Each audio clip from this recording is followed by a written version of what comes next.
నమస్తే శ్రీమాత్రే నమః శ్రీ గురుభ్యో నమః ఆదిత్యాయ చ సోమాయ మంగళాయ బుధాయ గురు శుక్ర శనిభ్యే రాహవే కేతవే నమః జపాకుస్మ సంకాశం కాశ్యపేయం మహాధృతిం తమోరిం సర్వపాపగ్నం ప్రణతోస్మి దివాకరం. దివాకరుడి అంటే ఉన్నటువంటి మన గ్రహాలన్నీ కూడా ఆ భానుడి ఆధిపత్యంలో ఉంటూ ఉంటాయి.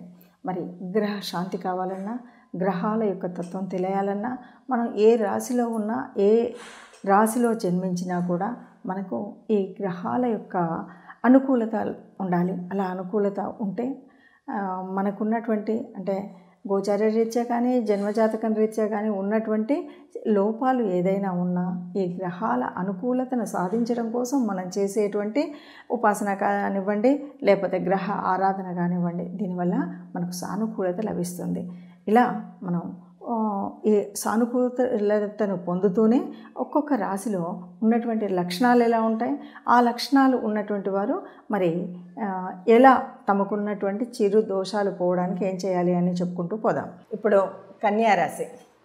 కన్యారాశిలో పుట్టినటువంటి వారి శరీర లక్షణాలు ఎలా ఉంటాయి, వారి తత్వం ఎలా ఉంటుంది, వారి యొక్క మనస్తత్వం ఎలా ఉంటుంది, ఉద్యోగరీత్యా వ్యాపార రీత్యా వారు ఎలా ఉంటారు అనేటువంటి అనేక విషయాలు కూడా మనం వారు పుట్టినటువంటి రాశి లక్షణాలను బట్టి తెలుసుకోవచ్చు. ఈ రకంగా చూస్తే కన్యారాశిలో పుట్టినటువంటి వారు చెప్పాలి అంటే వారి యొక్క రాశి అధిపతి బుధుడు. బుధుడు అంటే ఒక మంచి వ్యాపారవేత్త, మంచి వినయవంతుడు, విద్య ఇలాంటివన్నీ కూడా చూపెట్టేటువంటి గ్రహం బుధుడు. కాబట్టి ఈ రాశిలో పుట్టినటువంటి వారందరికీ కూడా దాదాపుగా అంటే జన్మజాతకంలో ఇంకా పూర్తిగా ఎగనెస్ట్గా ఉంటే తప్ప ఈ రాశిలో పుట్టినటువంటి వారికి సహజంగానే అనేక విద్యలు అంటే చాలామంది ఎవరినైనా మనం ఒక విద్యావంతుడు అంటాం, కానీ వీళ్ళని అలా కాదు.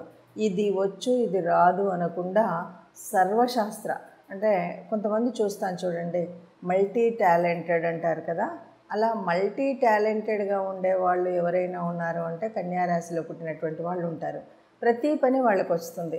అంటే కొంతమంది చదువుకోవడం వస్తే ఇల్లు సర్దుకోవడం రాదు, ఇల్లు సర్దుకోవడం వస్తే చదువుకోవడం రాదు. అలా అంటే పాటలు, ఆటలు, ఇంకా చిత్రలేఖనము, ఇలా వివిధమైనటువంటి అన్ని కళ్ళు అనమాట. ఒకదాన్ని సర్దుకోవడము, టైం మేనేజ్మెంట్ స్కిల్స్, ఇలా అన్ని రంగాల్లో. అలాగే మరి చదువు రీత్యా కూడా చూస్తే ఒక అంటే జ్యోతిష్య శాస్త్రం ఇలాంటివి ఉంటాయి కదా, వీటన్నింటిలో కూడా ప్రావీణ్యత సాధించగలిగినటువంటి స్థితి ఈ రాశిలో పుట్టినటువంటి వాళ్ళకి ఉంటాయి. ఏ పనినైనా చక్కగా పూర్తిగా చేయగలుగుతారు, అన్ని పనులు చేయగలుగుతారు. మనం ఇందాక అన్నట్టుగా మల్టీ టాలెంటెడ్ అనమాట. ఈ పని వచ్చు ఈ పని రాదు. అప్పుడప్పుడు చూస్తుంటాం చిన్నపిల్లలు అప్పుడు ఉన్నప్పుడు వాళ్ళు పాటల్లో ఉంటారు, ఆటల్లో ఉంటారు, చదువులో ఉంటారు, అలాగే చిత్రలేఖనంలో ఉంటారు.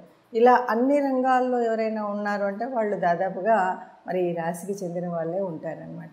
వీళ్ళు కొంత ఒక రకంగా చెప్పాలంటే మేనమామకి కొంచెం చనువుగా ఆధారితంగా మేనమామ మీద ఆధారపడే వాళ్ళలాగా వాళ్ళకి దగ్గరి అనుబంధం ఉండేలాగా ఉండేటువంటి వాళ్ళు ఉంటారు. ఇక శారీరక తత్వం చూస్తే కొంచెం సన్నగా చిన్నగా ఉన్న వాళ్ళే ఉండే వాళ్ళ అవకాశమే ఎక్కువగా ఉంటుంది దాదాపుగా. తర్వాత వీళ్ళు ఏదైనా సరే అంటే వినయంగా ఉంటారు, చేయాలనుకున్నది చేస్తారు, మనస్తత్వానికి దగ్గరగా ఉంటారు.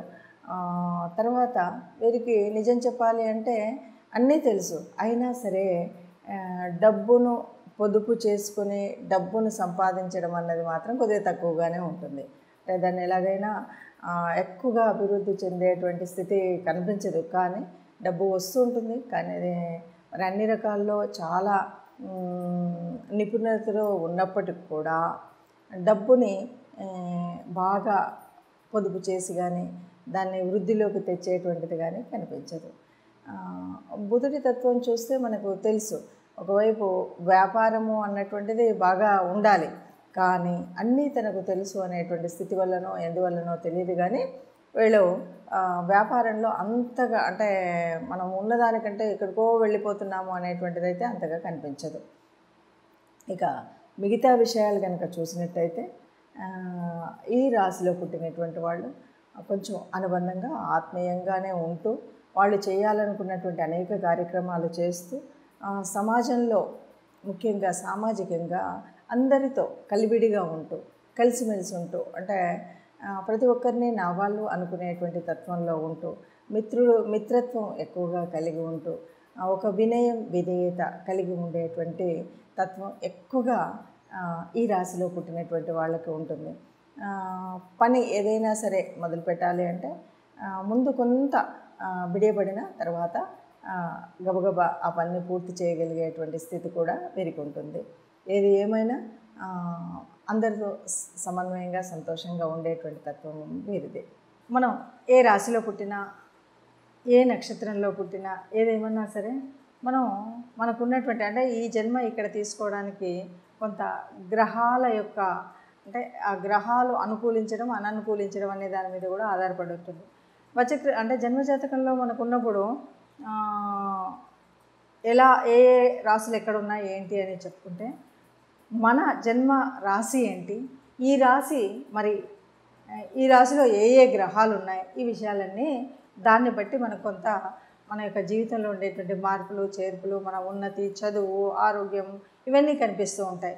ఆహార వ్యవహారాలు మన పద్ధతి శైలి రచనా వ్యాసంగం ఇవన్నీ కూడా ఒక్కొక్క గ్రహం యొక్క అనుకూలతను బట్టి మన యొక్క స్థితిగతులు తెలుస్తాయి. అట్లాగే వివాహ సంబంధమైనటువంటి విషయాలు కానీ లేకపోతే మన సంతానం గురించి కానీ వివాహమైన తర్వాత భార్యాభర్తల యొక్క తోడు నీడగా ఇద్దరు కూడా కలిసి ఉండేటువంటి స్థితి ఇవన్నీ కూడా మనం అవునన్నా కాదన్నా అక్కడెక్కడో ఉన్నటువంటి గ్రహాలు మనం ఈ భూమి మీద అంటే ఉన్నటువంటి మన యొక్క పుట్టకి ఒక కనెక్షన్ ఉంటుంది.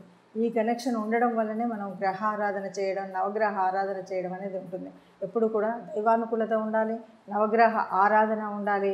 దీనికి అనుకూలమైనటువంటి ఒక్కొక్క గ్రహానికి ఒక్కొక్క అనుకూలమైనటువంటి అంటే మనం చేయవలసినటువంటి తీర్చుకోవాల్సినటువంటి రుణాలు కానీ ఏవైనా ఉన్నా కూడా వాటన్ని తీర్చుకుంటూ మనం ముందుగా అసలు మన రాశి ఏంటి, ఈ రాశిలో పుట్టినటువంటి వాళ్ళ లక్షణాలు ఏంటి, ఈ లక్షణాలు ఉన్నాయి కాబట్టి నేను ఏం చేయాలి, ఈ రాశిలో ఉన్నప్పుడు నా రాశి యొక్క మరి ఇందులో ఉన్నటువంటి నా నక్షత్రం ఏంటి, నక్షత్రానికి అధిదేవత ఎవరు, ఏ గ్రహాన్ని నేను పూజించాలి, ఏ రకమైనటువంటి దాన ధర్మాలు చేయాలి, పితృదేవతలను ఎలా పూజించాలి, ఇలాంటి అనేకమైనటువంటి విషయాలకు మనకు తెలుస్తూ ఉంటాయి. కాబట్టి అవన్నీ చేసుకున్నప్పుడు సుఖ సంతోషాలతో ఆయురారోగ్యాలతో సంతోషంగా మనకు ఏ రాశిలో పుట్టినా కూడా హాయిగా మేటి రాశి ఈ రాశి అన్నట్టుగా ఉండే విధంగా ఉండగలుగుతాం.